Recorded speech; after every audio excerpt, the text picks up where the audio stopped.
C'est un grand privilège qu'on a d'accueillir M. Gilles Granouillet lui-même depuis hier et aujourd'hui. Il vient voir sa pièce. Hein? Donc, il n'était jamais venu encore à Montréal, au Québec. Il a beaucoup voyagé, mais il n'avait pas vu le Québec encore. Hein? Non, c'est la première fois. Ouais. Bienvenue. Merci. Oui, je ne sais pas si c'est un grand privilège de me recevoir. En tous les cas, pour moi, c'est un grand plaisir d'être là. Et je voudrais remercier tous les gens de la compagnie du Réverbère de m'avoir accueilli depuis samedi. Alors, je reste 4 jours, je repars lundi, mais c'est vraiment un grand plaisir d'être là, de découvrir un petit bout de ce pays, ce que me laissera les 4 jours, et puis surtout d'avoir vu le spectacle, ce qui est quand même la raison première, enfin, qui m'amène ici, quoi. Et pour vous dire 2 mots comme ça en introduction, je me posais la question d'où venait l'idée de cette pièce. Et en fait, bon, j'ai fait déjà sur la pièce n'a jamais été montée en France encore, c'est une pièce qui est récente, qui a à peine 2 ans, et elle va être montrée l'année prochaine en Belgique, elle sera créée à Bruxelles, reprise à Genève, et puis elle va venir en France dans le même spectacle. Mais là, ici, à Montréal, c'est vraiment la première des premières, quoi. Et donc, comme ça, j'ai eu l'occasion de répondre à des questions, et je disais toujours, à propos de cette pièce, que c'était l'idée de... Je travaille à la Comédie de Saint-Étienne, où je vis, et Comédie de Saint-Étienne est un grand théâtre, et je suis auteur associé à la Comédie. Et on reçoit donc à la Comédie de Saint-Étienne beaucoup de textes qui nous envoient, beaucoup d'auteurs pardon, qui nous envoient des textes, dont beaucoup de textes sur la guerre, traités de façon très différente. Et donc ça m'a donné l'occasion de lire beaucoup de pièces contemporaines sur la guerre, mais j'avais toujours le sentiment que c'était un peu la guerre des autres. On a la chance d'habiter dans des pays qui ne sont pas en guerre, et heureusement qu'ils n'ont pas été ces dernières années.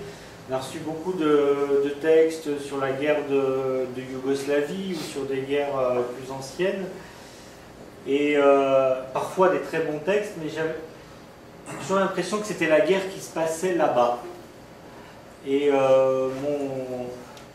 mon propos dans la pièce, c'était de dire, mais comment arriver, comment ramener la guerre ici, en quoi elle nous touche, en quoi elle peut nous toucher, au-delà de l'écran de télévision qu'on a tous, où on va voir les GIs en Irak, en Afghanistan, enfin les guerres qui ne sont pas des guerres, puisque c'est dit souvent dans la pièce. Oui, il me semble. Hein? Ça dit quelque chose. Et voilà, et donc je suis parti en construisant cette histoire comme ça, avec l'idée de ramener la guerre un petit peu à la maison, de parler même si elle n'est jamais nommée, de parler de situations de guerre très contemporaines, parce que je pense qu'effectivement, à travers ce fameux, et c'est pas vraiment la guerre, on nous l'a assez dit à la télé, on l'a assez dit dans les journaux, on pense à des situations très contemporaines, je parlais de l'Irak, de l'Afghanistan, etc. Et de voir comment ça peut nous toucher, nous, dans nos familles, etc. Et donc, j'ai construit la pièce sur cette... finalement, c'est comme s'il y avait une concentration d'espace, c'est-à-dire que ce sont des gens qui sont dans 2 espaces différents, mais mais qui se parlent à travers une sorte de cauchemar, comme ça, dans un même espace. Et puis une concentration aussi de personnages. C'est une mère et une fille qui sont en Occident, dont le fils ou le frère est soldat là-bas. Et puis cette mère et cette fille sont à la fois les deux victimes de ce qu'est en train de faire le soldat là-bas. Et puis en pensant à ça, et c'est ce que j'ai retrouvé dans le personnage de Danny, quand j'étais dans l'avion, en venant ici, donc je pensais évidemment au fait que j'allais venir voir cette pièce ici, et il m'est revenu une anecdote qui est en fait très ancienne. C'est une histoire qui a peut-être une quinzaine ou une douzaine d'années. J'étais dans un repas de famille, grand repas de famille comme ça se fait en France, avec grand-mère, arrière-grand-mère, etc.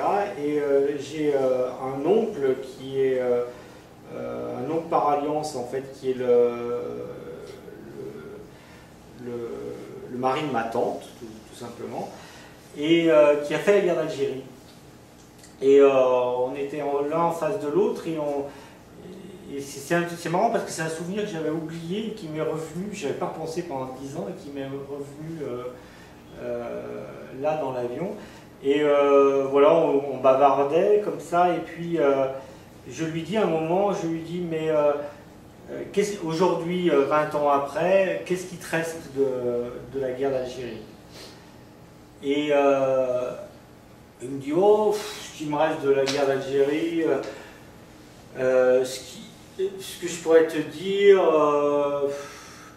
tu sais, c'était long, c'était compliqué, et il commence à me raconter comme ça 2-3 anecdotes, la montagne, le soleil, des souvenirs un peu de troufion, quoi.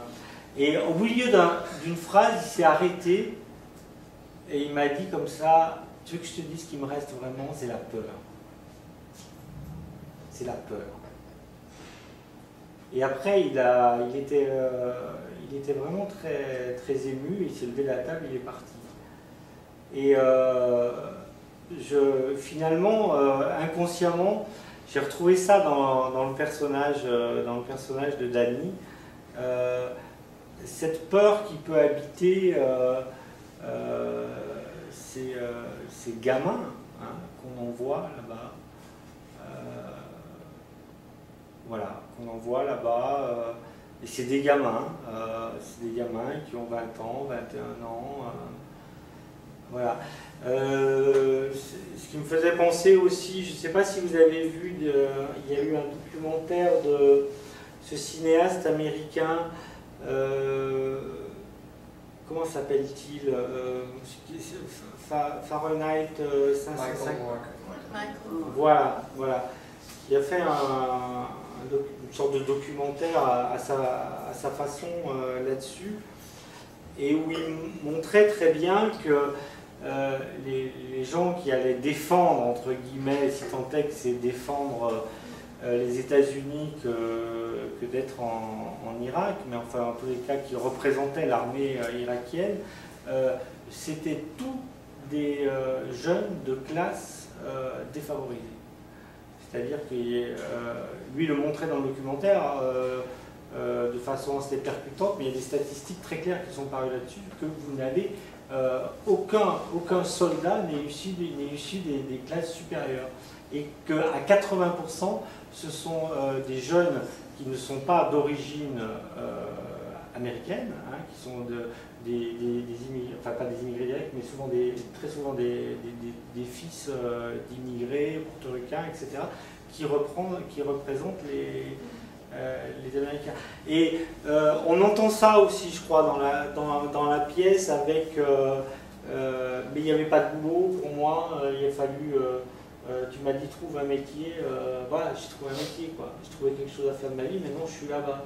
Maintenant je suis là-bas. Tu étais contente que j'ai trouvé enfin quelque chose à faire dans ma vie, tu étais contente de me laisser partir, voilà. Mais lui dit la mère à peu près, mais je voulais pas que ça aille si loin. pas si Et loin. lui, il lui dit, mais on ne demande pas à un soldat s'il faut faire la guerre, on ne demande pas à un marin Il faut monter sur le s'il bateau. faut monter sur le bateau. Ce n'est pas la guerre, on a saisi. Voilà. Et on recommence.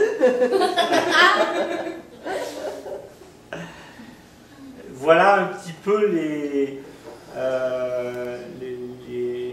germes qui m'ont amené à écrire cette pièce quand même très, très étrange dans sa construction comme ça un petit peu en spirale. Je pense que, et de toute façon il ne peut pas en être autrement. Je pense que le spectateur est complètement est perdu hein, dans un premier temps, à savoir qui est qui, pourquoi. On a l'impression que les personnages ne s'entendent pas vraiment. Il lui dit il vient voir sa mère, mais il n'est pas là, etc. Et puis je pense aussi qu'au bout d'un moment, la mayonnaise prend et les choses se font et les choses se construisent. Voilà. Et petite anecdote, j'ai su, alors là aussi j'ai un trou sur le titre, il y a un film qui vient de sortir, je crois qu'il est un film américain, qui est consacré, dont le thème est l'histoire d'un type qui a en charge d'aller annoncer les mauvaises nouvelles dans les familles américaines, puisque c'est un film américain en l'occurrence. Vous connaissez peut-être le titre, madame? Non, je vois que vous disiez oui. Voilà, et j'ai pas vu le film, mais ça me faisait complètement penser à la fin, au monologue de la fille sur la fin de la pièce où elle annonce ce qui va arriver, parce que cette fille, cette sœur, et là ça des références un petit peu à des personnages de la tragédie grecque, est une sorte de Cassandre. Elle devine toujours un petit peu en avant ce qui va se passer, ce qui va arriver. Voilà des petits éléments comme ça que je vous donne. De toutes les questions que vous n'avez pas osé poser. En réponse à toutes ces questions-là, fondamentales. Alors je ne sais pas ce que cette pièce, que ça éveille chez vous, est-ce que si vous avez des choses à me demander, ou enfin voilà, qu'on discute un peu, quoi. Ben moi j'aurais une question. Justement, cet effet-là des deux espaces, là, comme projet d'écriture, je me dis, on pourrait avoir l'idée de ça, on pourrait se dire comment réaliser ça. Mais c'est très compréhensible, on passe vraiment, on sait que c'est la famille du jeune soldat et les victimes. En tant qu'auteur, ça a été quoi les repères pour créer ces effets-là, puis réussir à ce que ce soit clair comme ça?